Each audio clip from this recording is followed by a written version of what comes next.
Okay, back now. Um, oh dear. Well, I'm going to click start webinar because we can't wait. He needs to switch emails. Marwan is emailing. Well, hello. If people have come in from the waiting room, I hope that you have. I think there are maybe 17 people waiting. We're still trying to get a couple of our panelists to join. We're dialing in from different parts of the world, but we're very grateful that you have all come thus far. So Karen beside me here is going to look at questions that might come on the Q&A from people who are listening in to the conversations that we're going to have. Um, Nabil Costa is in Lebanon at the moment, and so I think is Wissam Nasrallah. Colin, I think, is in London, um, en route somewhere else, and we're dialing in from South Carolina.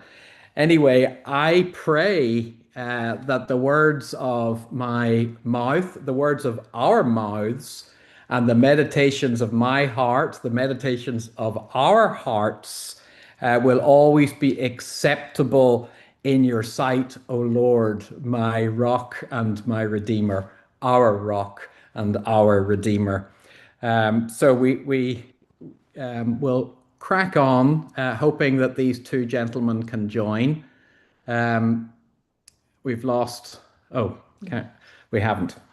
We haven't lost anybody.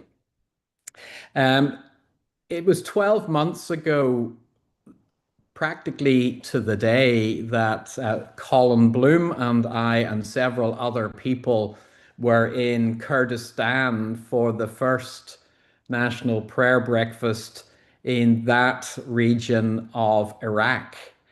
And at that time, we saw amazing tolerance of a Christian community that had moved, been displaced and moved as a remnant in many respects to Kurdistan following the efforts of ISIS to wipe out the Christian community in the plains of Nineveh before. But here we were seeing a fresh hope. And there was a real sense at that time with the Abraham Accords expanding and a sense of Saudi normalization that there was real potential for a regional peace, perhaps stretching all the way from Iraq, maybe further through, including Israel and into North Africa. So obviously a lot has happened in the intervening period since, and we're saddened by those things. We've had a United States, Iran, Israel confrontation, a war. There has been resurgent Shia Sunni fracturing, and the war has exacerbated that. We have seen and heard a lot about the Iranian proxies pressing on multiple fronts simultaneously. And this, of course, in recent times has led to action in Lebanon, resulting in the displacement of, I believe, more than 1 million people in that beautiful country. And just last week, President Erdogan of Turkey warned that the war itself is no longer the greater danger. The greater danger, in his view, is the escalation of a Shia Sunni conflict across the region. But of course, we are not guided by politicians and by the utterances of leaders, geopolitically or otherwise. We are guided by our faith, by the word of truth, that it comes in the name of Jesus, of course, And we are very heartened and encouraged by the many stories that we are hearing of service, of baptisms, of people from a Muslim faith coming to faith in the Lord Jesus and gathering together and having fellowship despite the odds.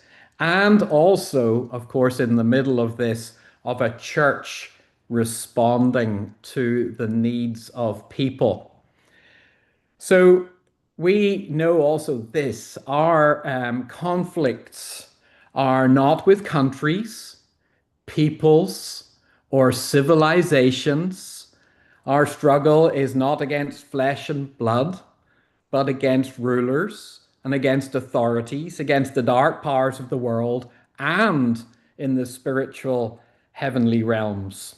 And we know we have the armor of God to rely upon, and so we don it for this occasion and every other occasion. But that armor is not ours by achievement. It comes to us as a gift of grace through Jesus Christ, in whom every one of these brothers here and the others who hopefully will join us shortly will have given themselves, have pledged their allegiance. And through the church and through men like this, Lebanon is finding a way to find courage, to stay, to serve, and to bring hope. And it is in the name above all names, far above any geopolitical crisis, above any proxy war, and above every broken bridge or displaced family that we trust. So we come tonight not as analysts, but with people who are on the ground. And it is our foundation that it is the coming together that brings us discernment. We learn from one another, we listen to one another, and we pray and discern. Many of us have been gathering together around the National Prayer Breakfast in Washington and around dinner tables and in boardrooms around the world in what we're increasingly calling an Issachar movement, because we understand that the men and women of Issachar understood the times and knew what to do. But that is not a slogan, it's a posture, it's a serious, grounded engagement. And that is what this evening is all about. Now, I had hoped our first question would be to our brother Boutros Mansour, but he hasn't managed to make it in yet. He may be in the waiting room, or he may have joined as a participant. But if he's hearing this and has done, he's followed the wrong link. Each of our panelists has a unique link that they have to follow that brings them to our screen here. And Karen, are you giving me a message? Can you give me Martin's unique link? I can WhatsApp it to him. Yes, I can do that. What we'll do in the meantime, perhaps, is uh, address really the opening questions to you gentlemen that we do have the pleasure of having with us. And let's start inside Lebanon. We have this series of overlapping pressures. You've had uh, problems on the Syrian border. You've been suffering from the Iranian proxy networks operating through Hezbollah, and consequences of decisions that have been made far beyond Beirut, not least in October 7th. And just 18 months ago, that very different future that I referred to earlier felt genuinely possible, but it seems to be receding. What happened and how much of what has happened is out of Lebanon's control? And how should we be responding to that? So, Nabil, I will start with you, brother. Yeah, thank you, Mark, and thank you all for this Zoom meeting. As a matter of fact, I will start, Mark, now with some good news that only 2 hours ago in your country, in DC, they had some peace talks. First time ever, maybe since 1943, between USA, Israel, and Lebanon.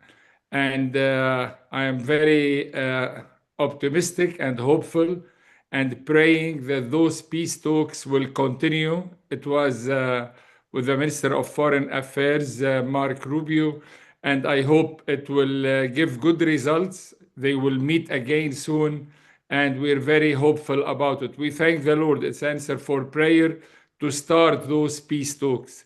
And in Lebanon, as you have mentioned, the decision was not ours to start this recent war, maybe 5 to 6 weeks ago. Till now, we were not consulted. On the contrary, our government did not want this war to happen. And the government tried hard, but unfortunately, they failed for many obvious reasons. So now we are in the war since that time. And as we all know and believe that God is in control, whatever is happening, whether we like it or we do not. And God is using this time for us to witness more and to spread the good news among the people that they are surrounding us.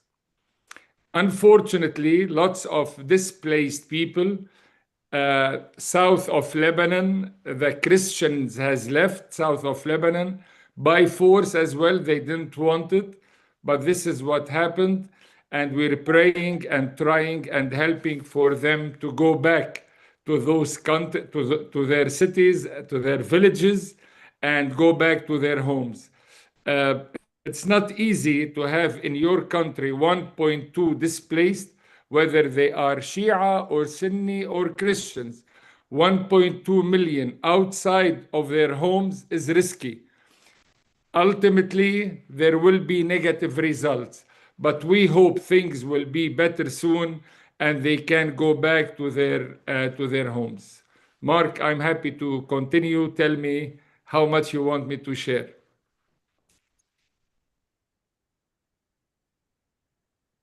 Uh, well, first of all, Marwan, good to see you, brother. I'm glad that you've been able to join. We're still waiting for Boutros, and I'm not sure. Are you in Lebanon at the moment, Yes, first of all, thank you for having me, and sorry for this technical mistake. We always think that we managed with being on top of Zoom after 6 years, but not yet. Yes, I'm in Lebanon now. It's midnight, quarter to midnight, so quarter past midnight. Well, I was asking Nabil to reflect on the pressures that there have been upon Lebanon, starting from Syria, from the proxy efforts of Hezbollah and otherwise, the economic collapse that you've had in the country as well, the explosion not that long ago. You've had one thing after another. Yeah. And most of these things seem to be out with your control. They've been brought upon you. But so maybe just reflect upon that as Nabil was, and then I'll come to you, Wissam, afterwards. All right. So you mentioned it, but this only states the few years that we've been witnessing. But if you take the history of Lebanon, and I think most of us here, especially the Lebanese among us, we always read in the history books the disaster after disaster, a crisis after a crisis, a war after a war. So this is the history that we learned during in high school, but we never thought that we would witness it as well in our times. And this is what's happening in the past decade, not to say past 30 or 40 years. Let me reflect on this. We are cursed by our geography. We are cursed by our, and there's this interesting anecdote that they mention God was creating Earth, and then He created this beautiful country called Lebanon. He gave it beautiful mountain, beautiful trees, beautiful nature, beautiful everything. And then the angels came to God and said, "But God, why are you giving this small country everything? What did you leave to other countries? Why did you give it all?" He said, "Wait until I show you which neighbors I'm going to give it." So this is this is the situation in Lebanon today, and that's why the pressure that you are mentioning, one comes after another. But we are people of faith, so we are gathered today here because we are people of faith, and I think because we are tested every day and every year and all the time in different ways, it keeps us going. It keeps us moving forward. That's why the Lebanese are unique, whether in Lebanon or abroad. You see, it's very easy to identify a successful Lebanese around the world. We integrate very easily. We work with the fellow people very easily. We are always able to associate with the countries that we go to, with the people that we meet. So I think if we want to look at the bright side of every crisis, that this managed to have a proper nature of a Lebanese person, and this is, I think, something that we should look at the bright side. Now, do we want to keep living this way? No, of course not.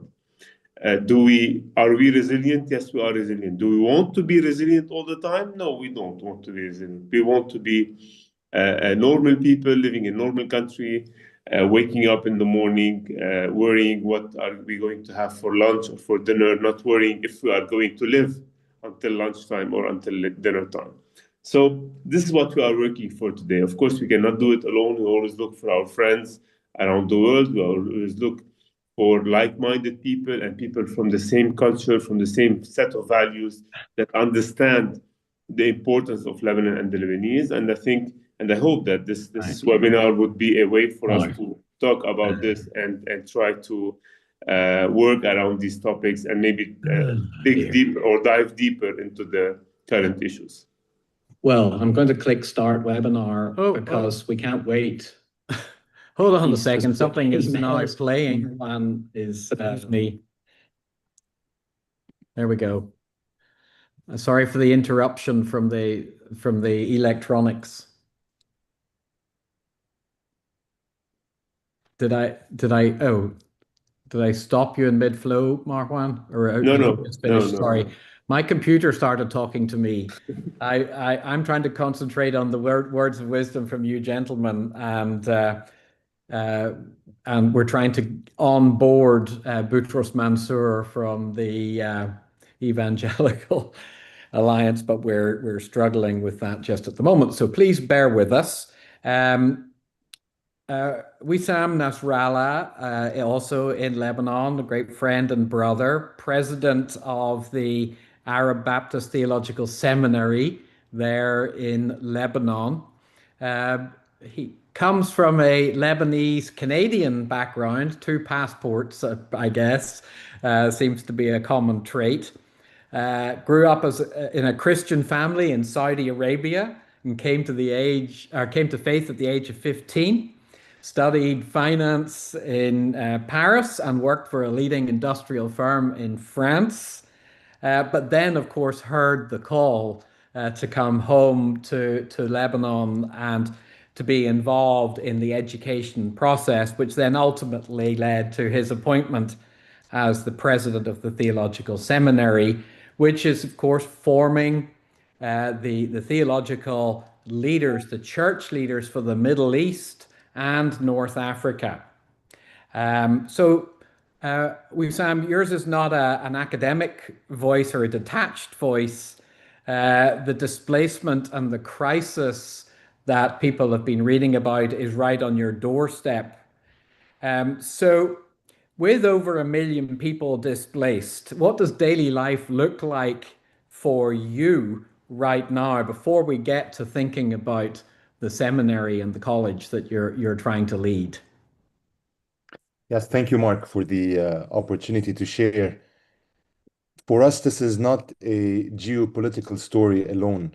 It's a human story. And every day we're meeting with people who are uprooted, their villages are being emptied, their livelihoods are crushed. And we live in a nation that is deeply exhausted and asked to endure yet again. In a matter of days, even hours, hundreds of thousands of people were displaced. And as a seminary, we decided to open our doors to host displaced Lebanese on our campus on the outskirts of Beirut.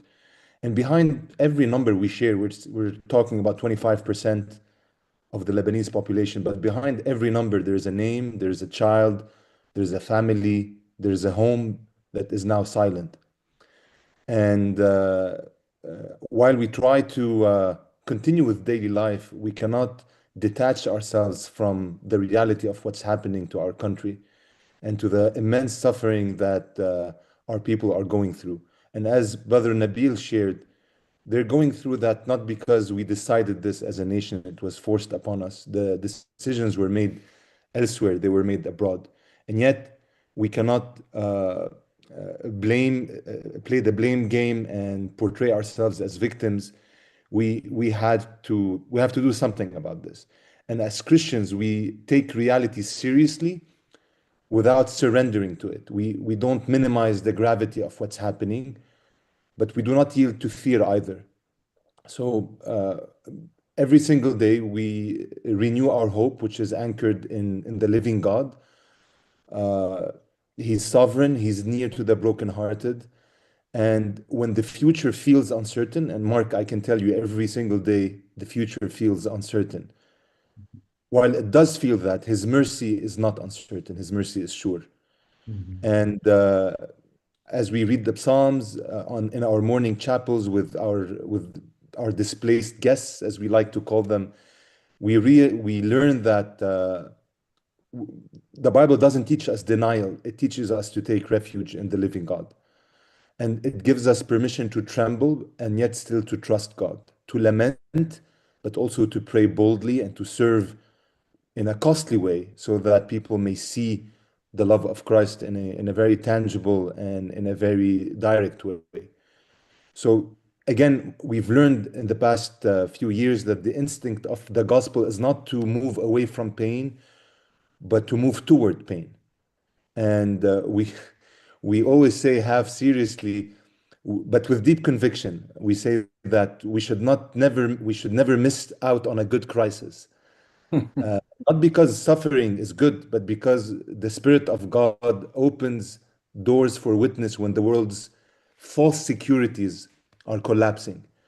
And we don't like this, but crisis has a way of clarifying what is real for us. Who is our neighbor? What love costs?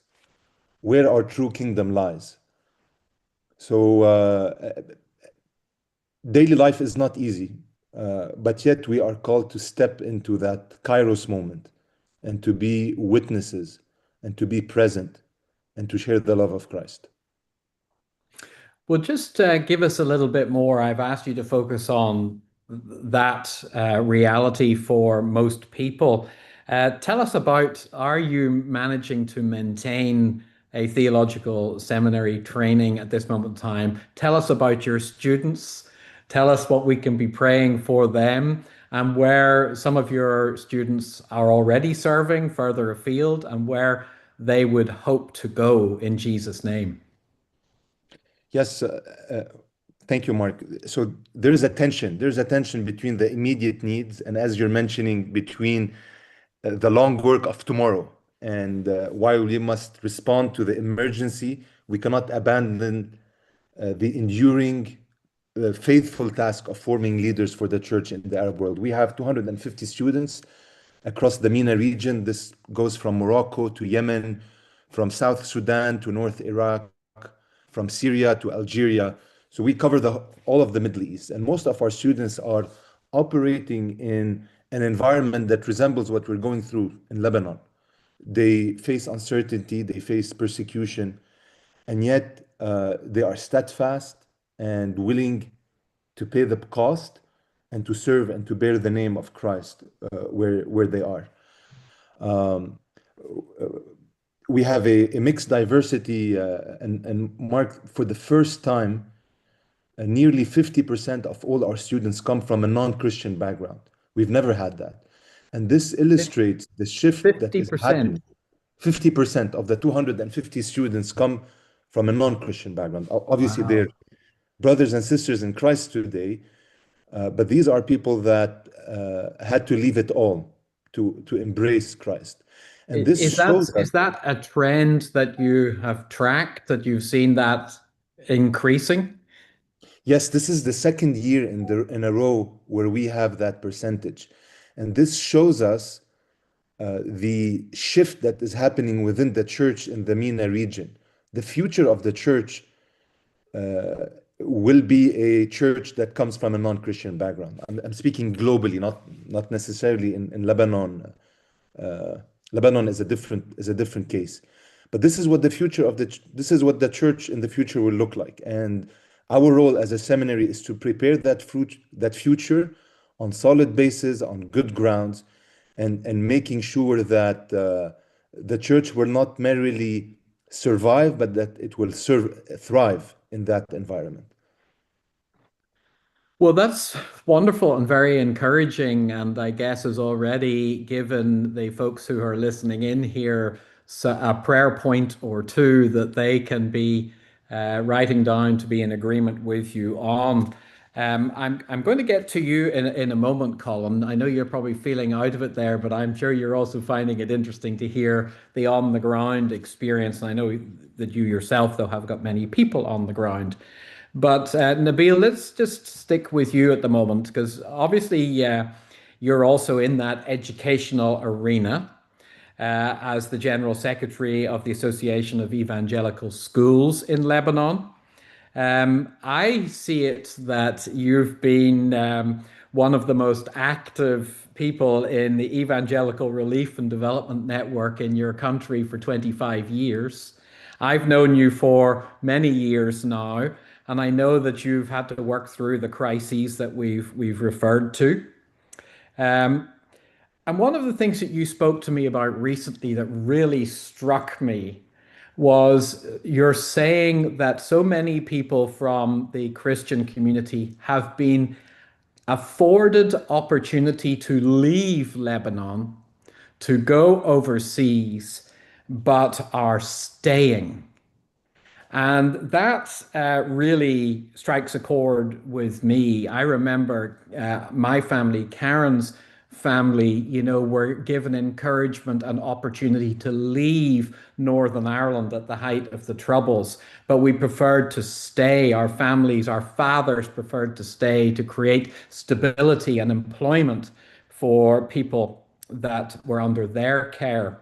So it really resonates with me when I hear this story, and it strikes me that in the scriptures, there's a word in the Greek that probably butcher the pronunciations, but it's meno, which means to remain, to abide. Jesus said, to abide in me. And now I'm seeing a church in Lebanon that is abiding in every sense of the word. So, Nabil, tell us what that looks like. Tell us about the extraordinary service and the scale of what you're having to rise to. Because I understand maybe this is incorrect, that maybe many of your facilities are now have become accommodation for these displaced families as opposed to classrooms. So what's happening with the education and what's happening in the world that you're seeing? Oh, you're on mute, Nabil. Definitely, the main challenge now in Lebanon and probably in neighboring countries, maybe Syria, I can say, and Jordan, are the qualified Christian resources.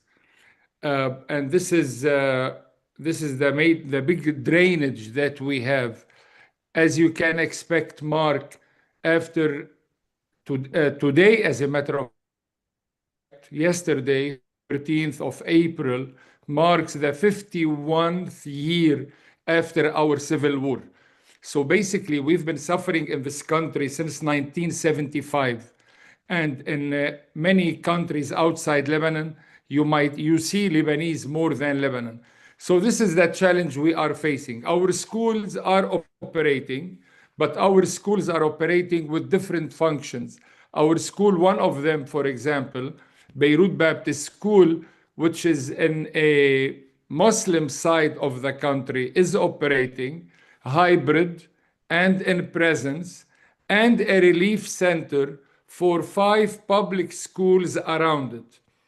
In Lebanon, we have 1,200 public schools. 700 of them are occupied with displaced people. It's very unfortunate. So we're taking responsibility for 5 of them around our area. In different areas in Lebanon for the schools which are open as well, we are serving as much as we can within our capabilities the people who are coming to seek help. We have all to remember that evangelical schools audience are a mixture between Sunni, Shia, Druze, and Christians, and we are serving all the same. And our families who are in need, or our teachers or our staff who were hurt during this recent war, especially those who are in Beirut, we are as well taking care of teachers and students and their families outside the school. Some of them are injured, some of them they lost their homes. And by the way, this burden is too heavy. I'm glad we're not alone in Lebanon. Many other Christian ministries are serving people who comes from different backgrounds and sharing the word of God and sharing their needs as much as we can. I want to summarize with one important thing. We need to keep our young generation in our country. We are minorities of the minorities, and we have a ministry as well with the seminary that Wissam spoke about. It's training the young generation how to be the future leader and trying to help them find their ministry and discover their skills and stay in the Middle East. We want the Middle East to stay a lighthouse for Jesus Christ. We want the Christians to stay in Lebanon to reflect the light of Jesus Christ. Yes. I would love to be in US right now or in Australia. We're tired, Mark. Since 50 years, every year or 2 or 3, we have problem after problem or crisis after crisis. But we understand that God wants us to be here. This is His will, and we are happy. We are obeying. Sometimes we don't understand why, but we are gladly obeying. Okay, well, I appreciate that. Thank you. And Nabil is a very regular visitor, having said that, but a short-term visitor to the United States. And he is extremely well known and highly respected to many members of Congress. And he has been a wonderful ambassador, not just for Lebanon, but for the Christian community in the region, in the Congress. So we appreciate your efforts in all that you do. Just to remind the people who are participating by following along in our conversations, there is a Q&A panel on your webinar. Please feel free to ask questions that we will keep to the end, and we will try and get our colleagues to follow. In the meantime, Boutros Mansour is still struggling to get in, and I thought it may be that he's going to be kept from us, which would be a terrible shame. He's sending me photograph after photograph of what he's encountering, but I keep there's nothing I can do to help him at this moment in time. So let me come back to you, Marwan. And I met Marwan because of Colin. So yet again, Colin will come to you in a sec. Marwan has been serving in the political realm with the Kataib Party. Is that a good pronunciation? A Christian political party, and is also the vice chairman of a Munich-based organization, which is the International Democracy Union, that is chaired by former Canadian Prime Minister Stephen Harper, and brings together a lot of the conservative political parties around the world, like the Conservative Party in the United Kingdom or the Republican Party in the United States. So, Marwan, having spent years in governance and foreign policy in your own country and beyond, and of course, you're also an expert on the issues of oil and natural gas and trading, but that's another topic for another day. We've been reading about the attempts to demilitarize Hezbollah, and we went through this, of course, with Northern Ireland. We had years where we talked about decommissioning, and it became a very difficult hurdle for many people. There have been some significant moves, but is it largely symbolic? And we have a concern. Many people watching from the outside saw the playbook that was used by Hamas in Gaza to hide behind the people of that area and to embed themselves in residential communities. And many of us watched with disquiet the activities of Israel in seeking to find and remove the threat that Hamas brought. And I know that led to the Christian community in Gaza and many other innocent people suffering terribly. And it's almost now that we see, dare I say it, the same playbook being deployed now in southern Lebanon against Hezbollah. And I do hope that the talks today in Washington will bring about an improvement in the situation. But in many ways, we've seen bridges destroyed. We've been seeing people displaced. We see the villages. People are talking about villages disappearing, both physically and being wiped off the map by Apple and Google Maps. Believe it or not, I've seen this as a terrible complaint in the last number of days. But when we're not disarming people, we're displacing them. And if people are pursuing them, there's a sense that is the threat moving north into what we call towards the Christian mountain in Lebanon, and what challenge does that create for us, and how again can we be praying? Okay, so what you mentioned now is a dissertation by itself. So, but let me try to be brief as much as I can with the time that I share with my fellow brothers and sister here. First of all, if I may, about the Apple Maps and the Google Maps thing. In Lebanon, we only have a detailed Google Maps location. So if you go to Google Maps, you can see the exact villages, cities, street numbers. The Apple Maps by itself is not as developed. So that's why when people took the screenshots from the Apple Maps, it's normal. Even if you go to my hometown, which is not occupied by Israel, you do not find details on the Apple Maps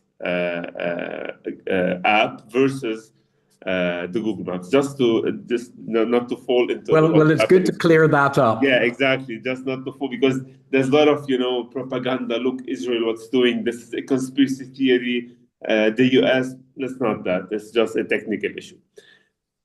Let's talk about the points that you mentioned.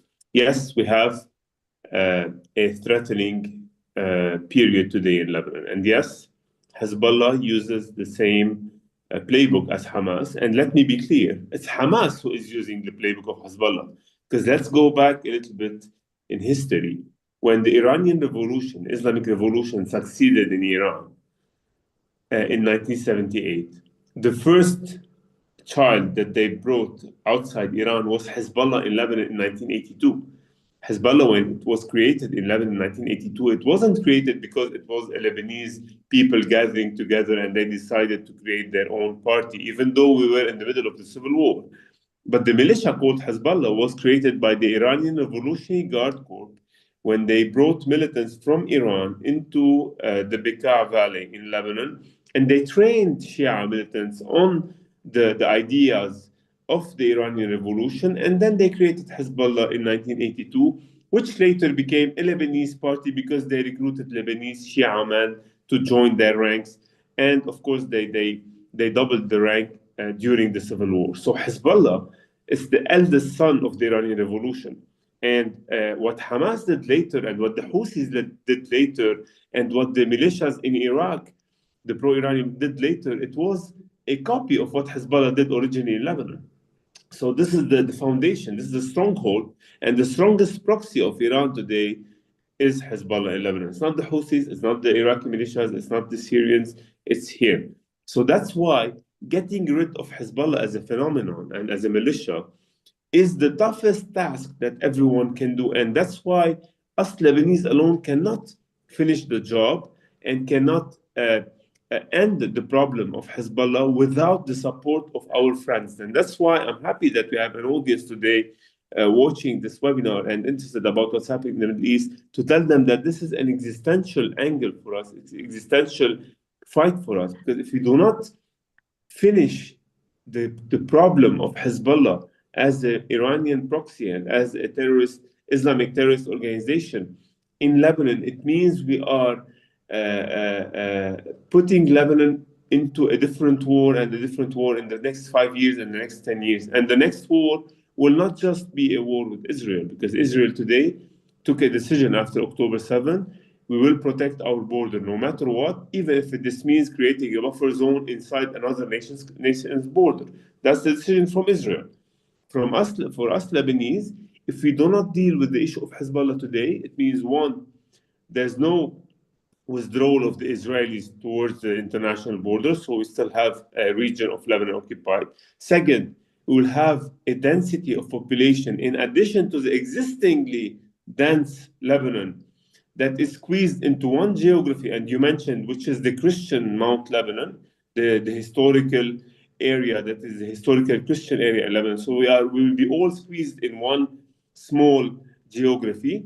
And third, the fight of disarming Hezbollah, instead of it being between the Israeli army and Hezbollah or the international community, it will be between the Lebanese themselves. And this will result in another civil war that we are trying to avoid and we want to avoid. Now, of course, there are plenty of ideas that people can do and help us, but let's focus on the main thing that's happening today, which are the negotiations in Washington, D.C., and hopefully somewhere else. We want everyone to have one message to the U.S. government, because now maybe you can mostly impact the U.S. government, because the Lebanese government, their hands are tied. The Israeli government, we do not have any say with them. The U.S. government should focus on two things. One, a total disarmament of Hezbollah no matter what. It should be done via the international community and via the Lebanese armed forces together. We cannot do it as Lebanese, because if we have to do it as Lebanese, as Lebanese people and citizens, it means a civil war, and we don't want a civil war. So total disarmament of Hezbollah no matter what. And when we say disarmament, we say no weapons, no money, because they are getting hundreds of millions of dollars of money laundering, of illegal ways to get money and illegal ways to get paid, because they pay their people. So it's everyone's job to stop the money and the weapons from coming to them. Second is to empower the Lebanese government and the Lebanese state, which is now historically saying for the first time, we want direct talks with Israel, and we want to have peace with Israel, and we want to have peace in our time. So strengthen the position of the government, empower them against the militia and against Hezbollah and against Iran by providing them with the logistical support, financial support, and at the same time help them disarm Hezbollah. This is a combination of two things happening in parallel, I think will help us a lot to protect the idea of Lebanon, that let's remind everyone here, especially those who are not familiar with Lebanon, Lebanon is a Christian project and Lebanon is a Christian idea. It's a country founded to protect freedom and minorities in this part of the world. And this is how we should protect, and this is how Lebanon should remain. Well, thank you for that, Marwan. And I've got a praise report and an answer to prayer that the Reverend Boutros Mansour has joined us. You're very welcome, and thank you for Thank you. persevering Thank you. with the technology. Sorry for Um, the technical issue I had. I don't know what no, happened. no, no But problem. I'm happy to be with you. In God's Better timing, right? late than never. So Boutros is the General Secretary for the World Evangelical Alliance, but I had got you slated to be our first voice that we would hear from because you are, I guess, in an area that carries more history per square mile than almost anywhere on earth. The ground beneath your feet is Nazareth. And you are, of course, an Arab Christian born and raised there, but you're in Israel. You hold an Israeli passport. And now you have the privilege and the responsibility of representing 600 million evangelical Christians in 161 nations around the world. So you, in very literal sense, are a man whose identity contains contradictions that the world hasn't perhaps been able to compute and understand. So please tell us, as somebody who does carry an Israeli passport and who's leading a global alliance of churches in the land of where it all began, what are your people outside in Israel, outside of Lebanon that we've been focused on to date? What are they experiencing today? And what does the rest of the church not understand that it needs to understand? Help us to have a better understanding. Okay, thank you for having me. Sorry for the delay again, for the technical problems I had. I'm happy to be with you. I commend you on, I love this biblical term, trying to, seeking to know the times. The truth will set you free, knowing what is happening around us. This is very commended. This is great. Um, it's so complicated here. I'll try to share a little bit about the contradictions that you, Mark, have just mentioned about my identity.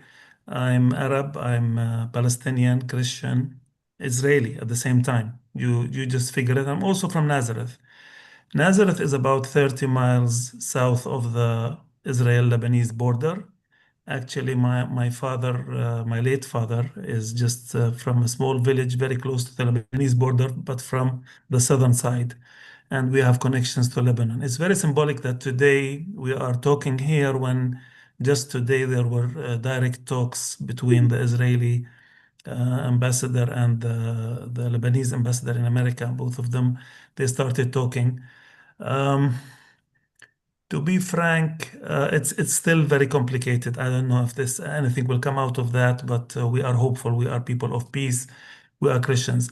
My identity is being. A lot of people don't know that in 1948, when Israel was established, there was a remnant of Arab Palestinians, Muslims, and Christians who stayed where they were not did not leave the country, and later on became Israeli citizens. So we are Israeli citizens. We have our own problems inside Israel, but we are Israeli as well as Palestinians. So you can just imagine what type of contradiction you have, of course, when the conflict is still going on. Add to it the layer of being a Christian. So we're also a minority among the Muslim majority of Palestinians living in Israel. And for me personally, I'm also evangelical, I'm also Baptist, which is also a minority. So that's another minority inside the minority of Christians, inside the minority of the Arabs, inside Israel. Very peculiar, very interesting situation, a Jewish country that has an Arab minority. So, um, God has given me favor, it's not because of me. I think it's just God's calling that I was asked to become. I'm leading the World Evangelical Alliance, which is, of course, evangelicals. This is not a hierarchical organization where, I tell them what to do and things like that. It's more of a network of churches and conventions and alliances, people who care about the kingdom of God and care about doing the will of God and in these tough times. Maybe, God has a sense of humor putting someone like myself with all these contradictions and as a small minority, as an individual from a small minority in the leadership of such an organization. But I thank God for that. I'm trying to do His will. Um, we are peacemakers. This we should emphasize again and again, again, especially after 2.5 years of continual wars, new cycles of wars started with Gaza, then Lebanon, Hezbollah, and then Iran, of course, and in in the middle of that, of course, Syria, the trouble in Syria, and then with Yemen and the Houthis, the Houthim in Yemen as well. Add to it, Jordan is also involved. Everyone is involved in the Middle East. It's a big mess, and I told my, colleagues, my brothers in Christ, I told them, I'm fed up of being a prayer request. I don't want to Yeah. victimize myself and say, oh, my brothers in America, you have known me for years, pray for me again. Oh, it's Butros again and their trouble again. We're fed up of this. We don't want to be victims. We want to be a blessing to others. We want to pray for others and not that others pray for us. I really appreciate people praying for us. I'm not diminishing that or saying it's, but we're fed up. I'm sure Wissam and Nabil and Marwan, I don't know you from before, but you know that you're also fed up with this. We don't want to be in the center. Just give us, to live a normal life so we can do His will. It's not normal life so we can, go and work and do business or just raise our kids in a normal, which is important in itself. I'm not saying it's not important, but we want, a normal life so we can bless others, be salt and light in our communities. Not only in our communities, I know also Wissam and Nabil are doing things way beyond Lebanon. They're being a blessing to the Middle East and even to the whole world. And I'm trying to do the same. Although we are from two sides of the border with animosity, hopefully this will end, but I'm not sure about it. But still, we worship one God. Our loyalty is for the kingdom, for the king. We just celebrated just a few weeks ago the entrance of the king to Jerusalem. He is the king that we worship, and we want to not just worship him, but serve him in normal circumstances, not in need of barriers and hindrances and wars and tension. Our family, the most attended place in our home is the safe room, the shelter. Whenever there's a siren, all of us run there, meet in the in this safe room, and just praying, oh God, we just pray this missile will not hit here, this area. We're not that close to Lebanon, so thank God we did not get missiles in Nazareth area. Just there was one not very far from here, but there was some injured, actually Arabs who were injured in that missile. And it's sad, we try to laugh a little bit about it, sometimes smile, joke about it. It's our way of, just coping with that situation. So my prayer is that in a supernatural way, the Lord will come with His peace Well, and it really sounds put to the me, it sounds to me he is. It's yes. because we've had such encouraging reports from your brothers before you came on as to the level of service that's going on and the faith communities rising to the challenge. So Mm, I'm going to come next finally to Colin Bloom. Thank you for your patience, Colin.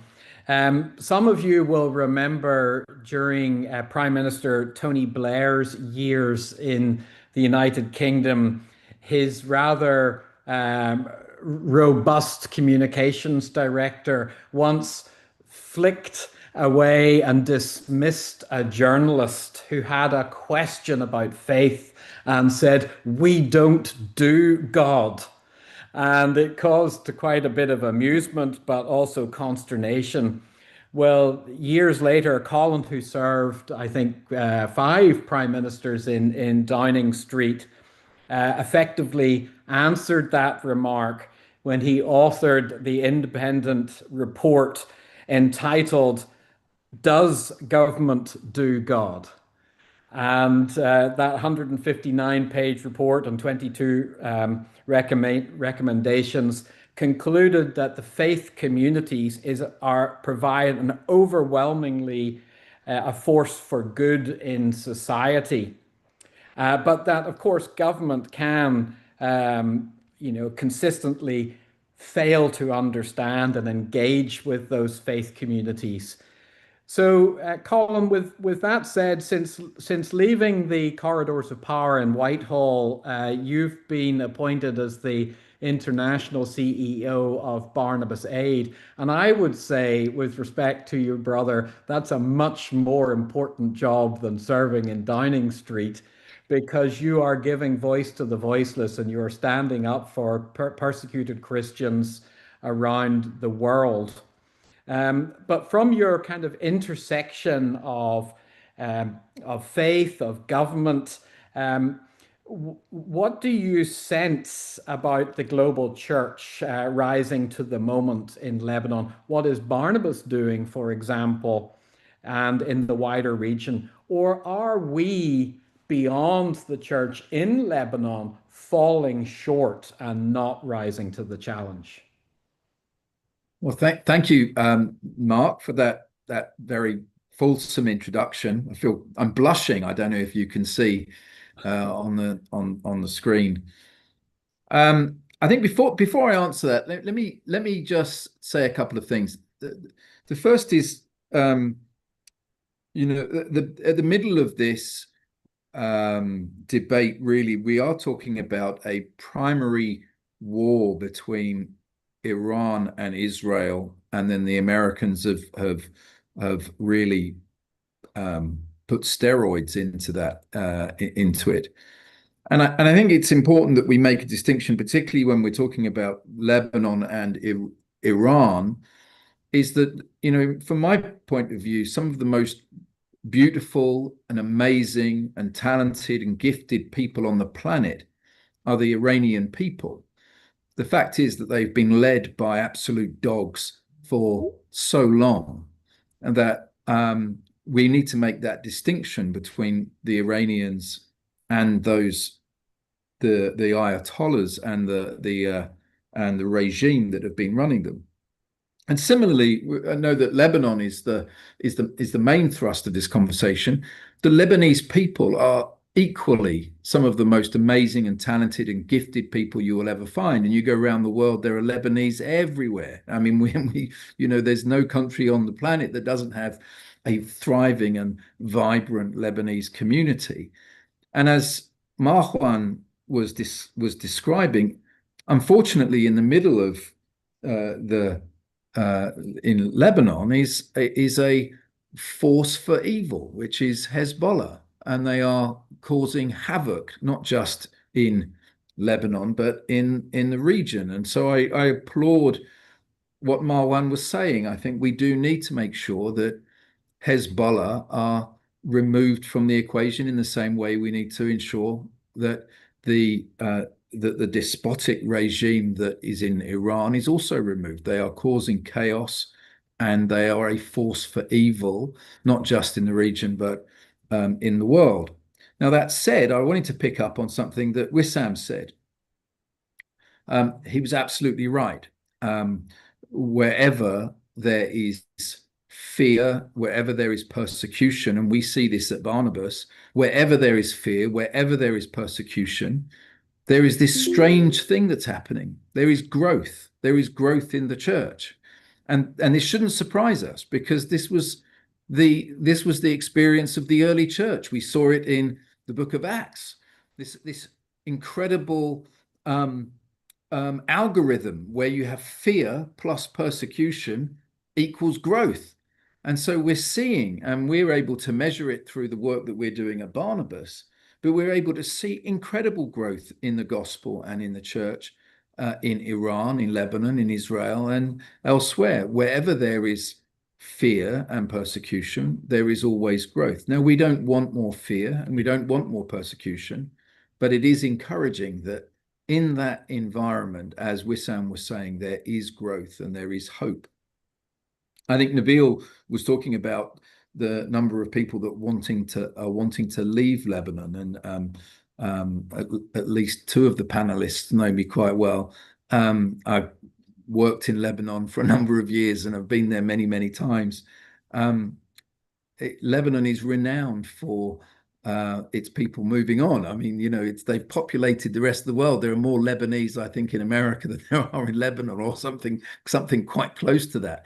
What I found encouraging in the time that I was working there was the number of people that were coming back, and successful men and women who had gone abroad and then decided to come back. And their challenge that they had was often that their children wanted to move on. And so there is a demographic challenge in Lebanon to do with, particularly with Christian younger people. But we hope that they will come back. But there is a challenge there.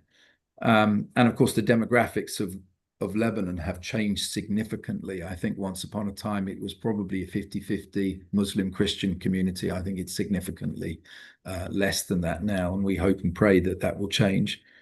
I love the way Boutros diplomatically and carefully and very lovingly couched his response to your questions.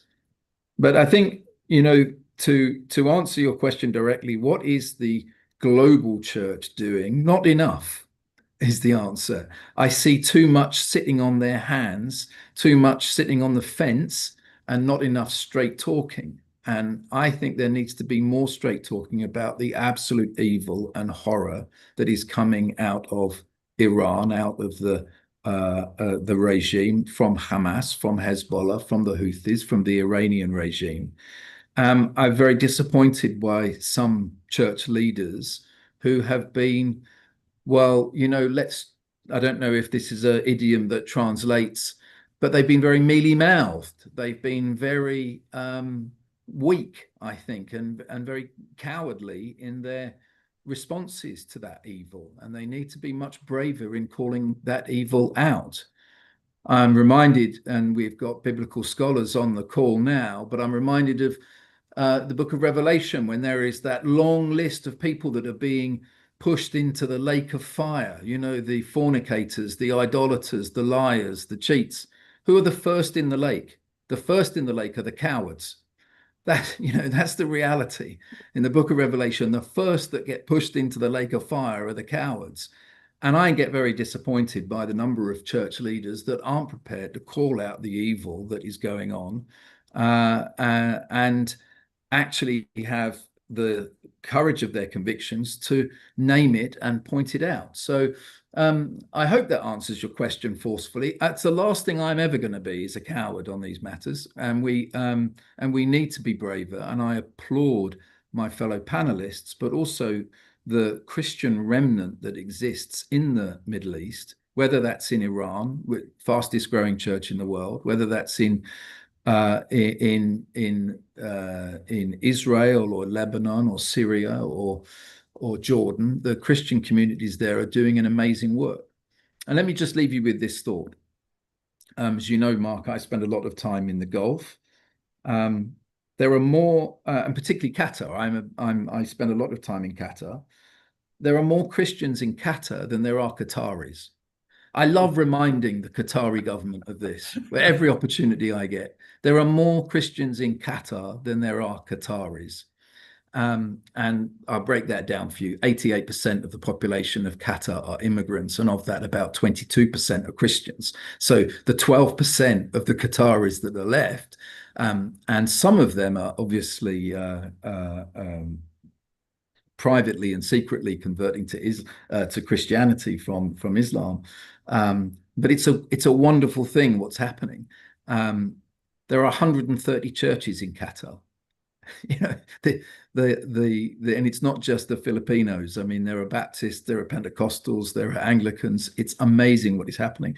So across the Gulf and across the Middle East, I see a great deal of pain and suffering, of course, but I also see incredible growth and great opportunity.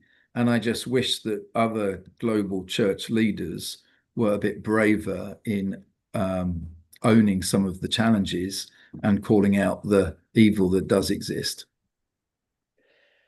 Thank you, Colin. One thing, you've talked about the work of Barnabas. We have been somewhat focused on Lebanon and its immediate neighbors. Where do you see the wider, how this fits into the challenges that Lebanon is facing at the moment, fits into the wider sense of Christian persecution? Where else in the world should we be praying for alongside and have our Lebanese brothers enjoying it? I mean, Myanmar, there is persecution of Christians by Buddhist nationalists in Myanmar. That's absolutely horrific, the things that are going on there. Obviously, northern Nigeria, you've got Fulani Islamist extremists that are killing between 10 and 30 Christians every single day, killing or injuring Christians in the north of Nigeria. In Pakistan, there are 1 million Christians who are currently enslaved in brick factories. That's just in Pakistan. 1 million Christians are slaves in brick factories. And in so many other parts of the world where to be a Christian is almost certainly a death sentence. Take North Korea as just one example of that. But there are other countries. There are some amazing holiday destinations where we would all, I'm sure, love to go and sunbathe or go spearfishing or whatever it is that we do. But to be a Christian in those countries, take the Maldives, for example, it's a terrible, terrible existence for Christians, and conversion to Christianity still carries either life imprisonment or the death sentence. But I would say, if we're going to stick just to the region, let's please remember the Christian Palestinians who are in the Gaza Strip still there. I mean, just a very small number there. I mean, just a few hundred possibly. And I'm sure that Boutros and Nabil and Wissam know the numbers better than I do, but just a few hundred. I mean, my heart breaks for them because they have got the combined issues of both Hamas, who would kill them in an instant, machine gun them in the street, for the slightest thing, without any doubt, they would do that. But also because of the challenges with Israel, that they suffer these twin persecutions. And I'm not criticizing Israel in that. I'm just saying that there is a twin persecution that's going on there. We thank God for the few Christian organizations that are able to get into Gaza, into the Gaza Strip. But my heart breaks for that very, very small minority who are there. And let's continue to pray for them, because they are genuinely a remnant of a remnant and are suffering enormous persecutions.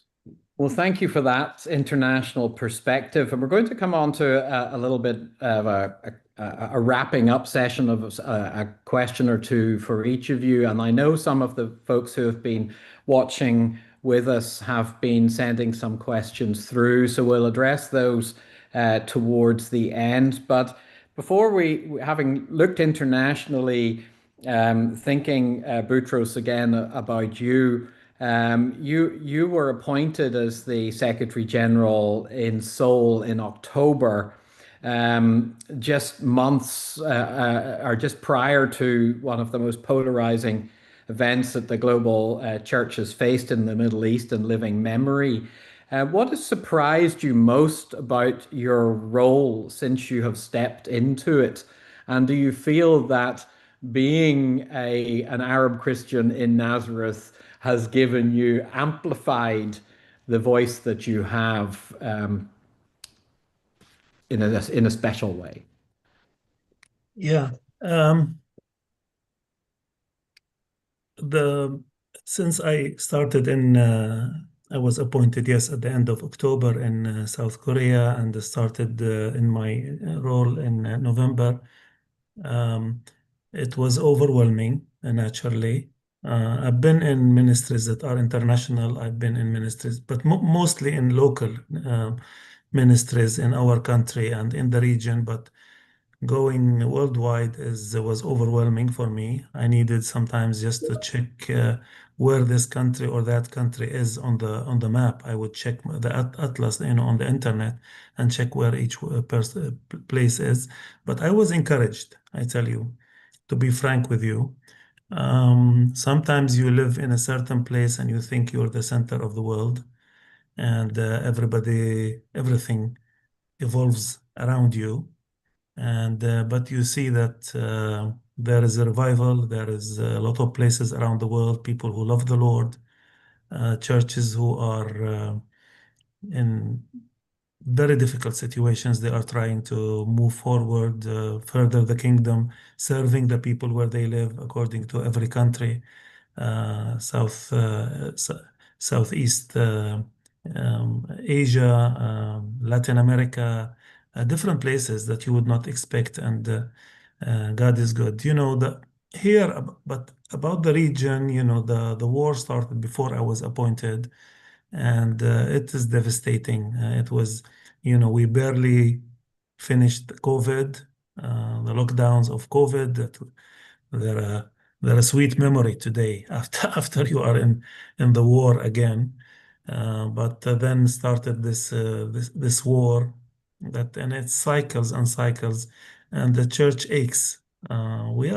Christians are people of education, of prosperity, of serving the others. This is why, despite all the difficulties, and we try to portray maybe a bleak a picture Well, of how the Christians are doing in the Middle East. And it's true, the situation isn't an easy one. But at the yes. same time, because of the stature of the Christians and being people of education, people of peace, people who want the good for their families, for their societies, you see that despite the immigration, but they are doing well and they are really salt and light all around the Middle East. So that's also was encouraging for me. Thank you for that. And thank you that we're circling back to a positive note. We had said at the outset when you weren't able to log in that a year ago there were so many positive signs of regional peace emerging that people had never thought possible. And now we've had a series of attacks and setbacks and conflicts, but we must look forward and we must pray for a positive outcome. So I'd like to have a quick focus on, with each of you, on the way forward, what lies ahead. Um, and let's try and be positive in all of this. But I'll start with you, Marwan. Israel's destroyed all 5 bridges over the Litani River and indicated that it may stay for the long term in southern Lebanon. Um, where does this end? What is your honest assessment of how quickly we can return to a stability and to that positive potential that we were seeing a year ago? It's not about bridges. Chinese now can build a bridge in 10 hours. So we can bring the Chinese to build the bridge back. I'd prefer you to bring the Americans and the Europeans, but No, nonetheless, no, I definitely. hear you. Yeah, definitely. But the problem is, what would it take to bring people back? The answer is simple. Why are people being pushed out of their areas and their villages in South Lebanon? And here, let me just quickly mention that the Christian villages of South Lebanon, where there's no presence of Hezbollah, refused to leave their homes, are still in their homes. Most of the Christian villages, you have the Christian people there. We are sending them aid every day with convoys with the International Red Cross and the nuncio and the church in Lebanon. because they chose to stay there, and they were able to stay there because they present no threat to anyone, because they didn't allow the militias to build tunnels underneath their churches and their homes. They didn't allow the militias to occupy their homes and to use them as launch pads for missiles towards Israel or any other country. And they didn't allow the state not to be present. They wanted the state and the army to be present in their villages. So these people are still in their homes. And if you see the map of the Israeli incursion into South Lebanon, you see like a void part. These are the Christian villages, Ermesh and Ibil, and all the places where you still have Christian population, because they are not fighting. So if you are not fighting, you are still in your home, you are still in your village. That's on why people are leaving. So those who left were the ones that chose to allow Hezbollah to build tunnels, to build launch pads, to store their rockets and their missiles inside their homes, inside their schools, inside their hospitals. And now they are being pushed out because they chose the militia over the state. Today, what we are saying is the following: everyone can go back to their homes. And I'm Lebanese first, and I want my whole country to be liberated. I don't want any single part of Lebanon to be occupied. But the part of Lebanon that is not occupied should be under the sole authority of the Lebanese government, Lebanese army, and the Lebanese law and constitution, without any partner.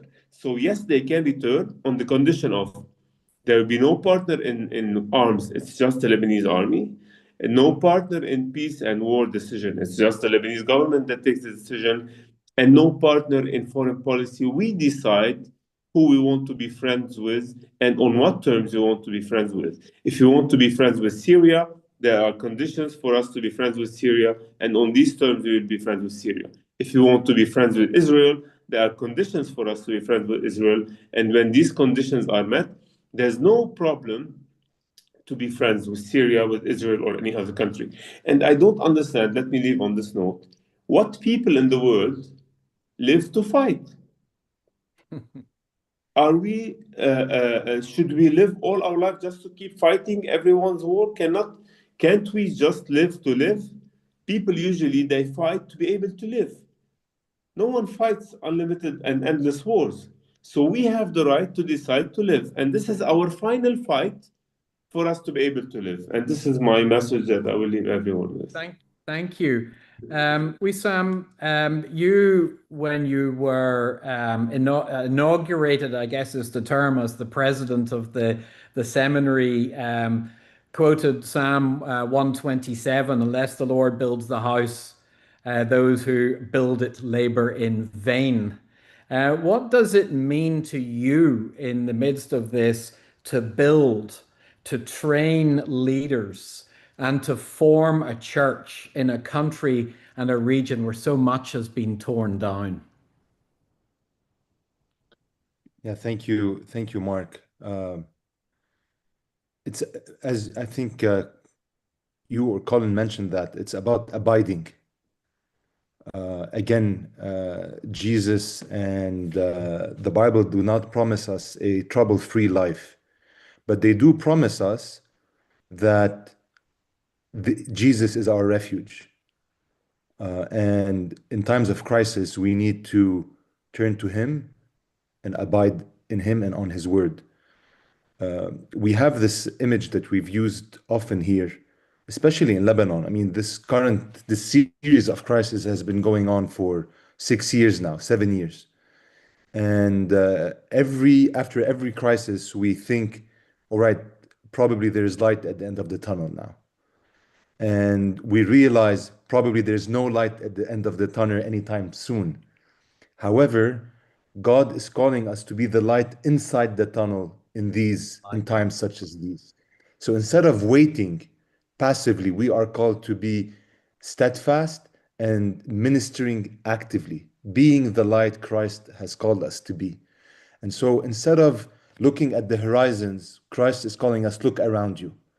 And He has given us resources, He has given us gifts that we can be using in this time. We are not victims. And probably we can do a small difference, but it will be light in that dark place. And it will make a difference probably for one person, two person, 10 families, 100 families. This is our calling, that's our mandate, and we need to be focused on doing that.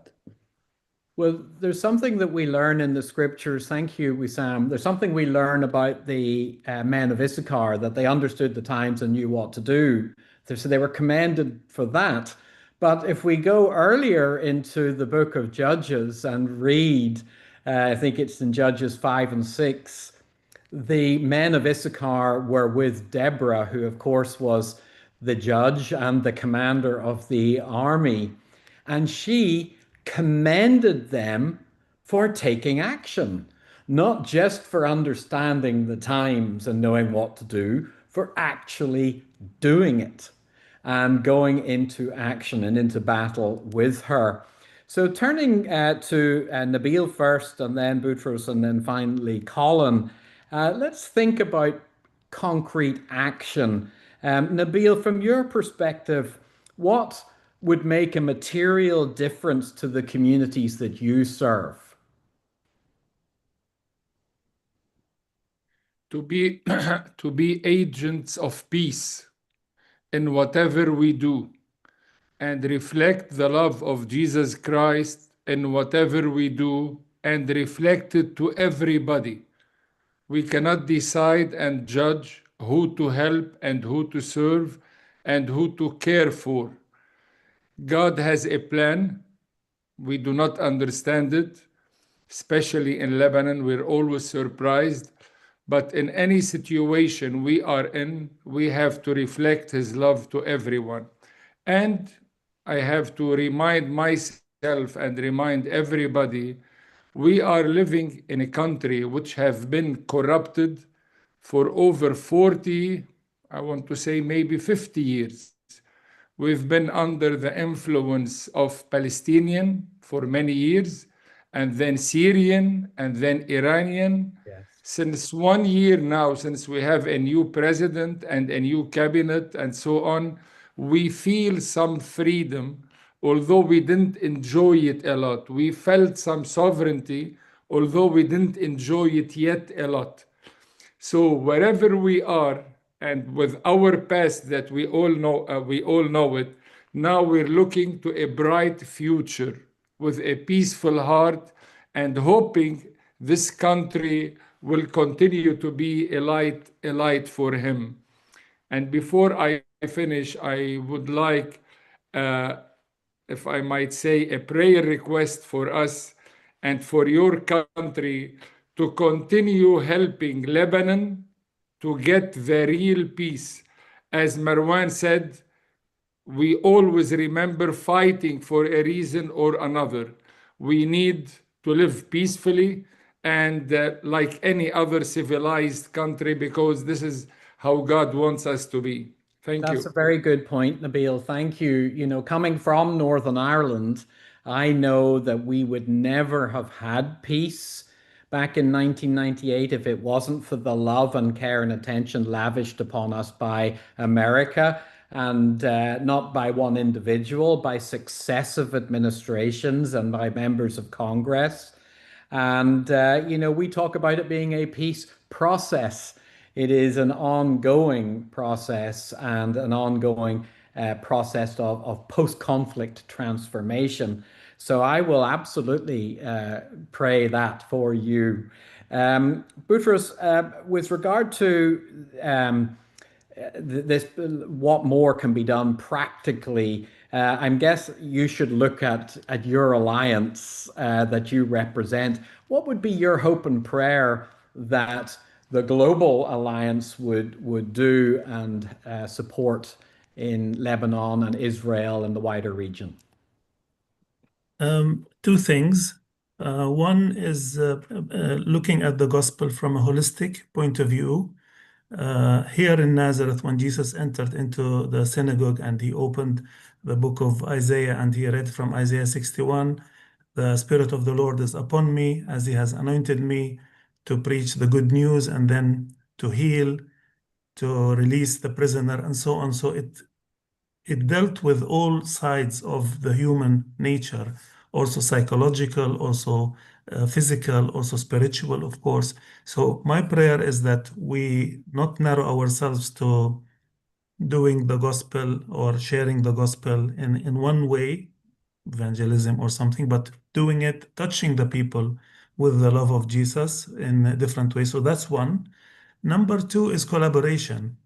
I know everyone likes to talk about collaboration and they will say, yeah, we'd love to do collaboration. And then they do their own thing. Everyone is a king in his own kingdom. He wants to do his own ministry. He doesn't want to collaborate or to do cooperation with anybody else. My prayer is that the Lord's heart is for collaboration. I bring a talent, you bring a talent. We are a body. The full body, the hand cannot work alone. The leg cannot work alone. We need to bring all our talents together so we can multiply and we can do the work of the kingdom in a more effective way. So I pray that groups in the West, Christian West, that want to help in the Middle East, come and collaborate with the local people and ask them what they need and to do it together as one body for Christ in a holistic way. Thank you. Well, I don't think anybody could have teed that up better for you, Colin Bloom, because Barnabas Aid is very much about Christians supporting Christians and working in collaboration. So perhaps you could just address the same point. We will turn as we close to, what we could do to help the organizations and work more collaboratively. But Colin, what are your thoughts hearing what Boutros has had to say?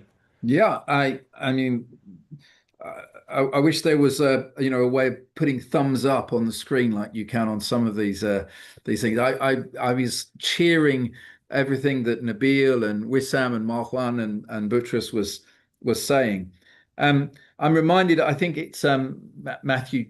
I may be wrong. I think it's Matthew chapter 10, verse 16, where Jesus gives us this standing order, and it's this beautiful couplet where he says, I'm sending you out as sheep amongst wolves.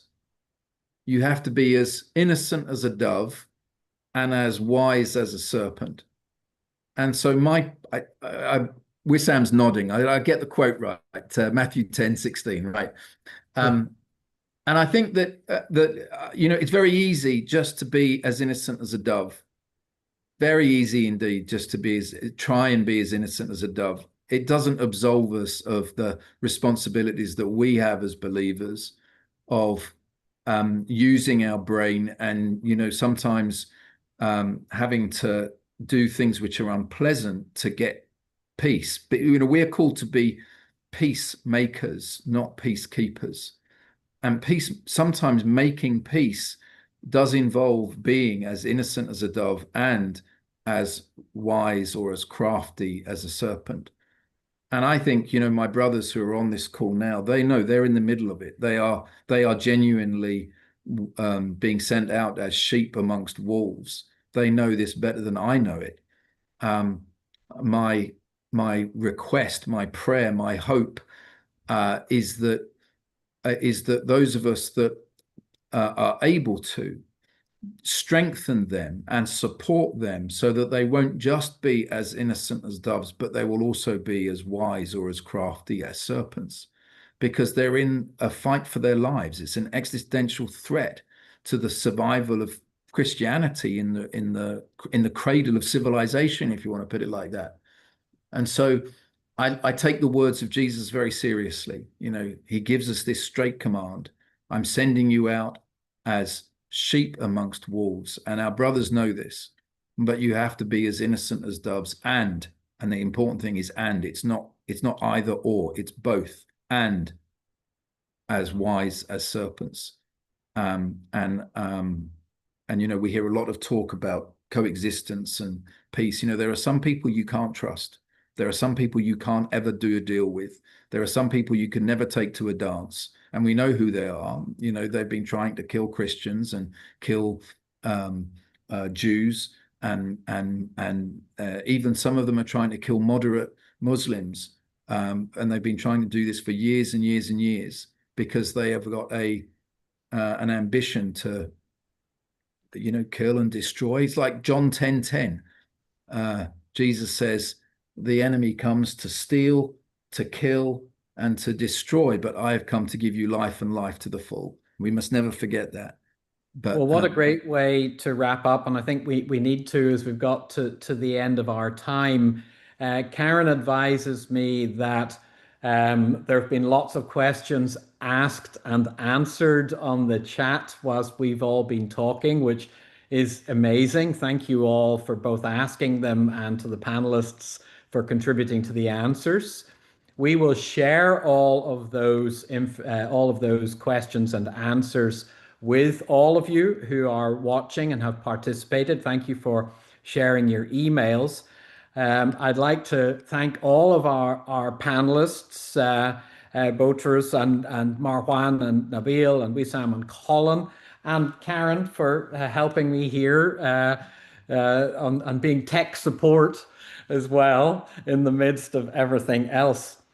I would like to encourage those who are participating, to take action, to be like those men and women of Issachar who took action and support the work of Barnabas Aid, to become more involved in the World Evangelical Alliance, to get behind the evangelical schools movement in Lebanon, to collaborate and work through international networks like Marwan's, the International Democracy Union, and also to get behind those who are training the people who are going to bring that gospel of peace across the region. So get behind Wissam and all of that they're doing. And of course, please stay in touch with us here at Leaders and Followers. As many of you know, we pray every Wednesday and every Sunday at 4:30 Eastern Time using the technology that's before us in order to pray for leaders and nations. So, we are implored. Paul urged Timothy to pray for all in authority so that we would live quiet and peaceable lives in all godliness and holiness, and that this pleases God, who wants all to come to a knowledge of truth and be saved. So that is what we've got to keep doing. And thank you for linking arms with us in doing that. God bless you all and have a wonderful rest of your evening. Thank you. Thank you all. Bye-bye. God bless.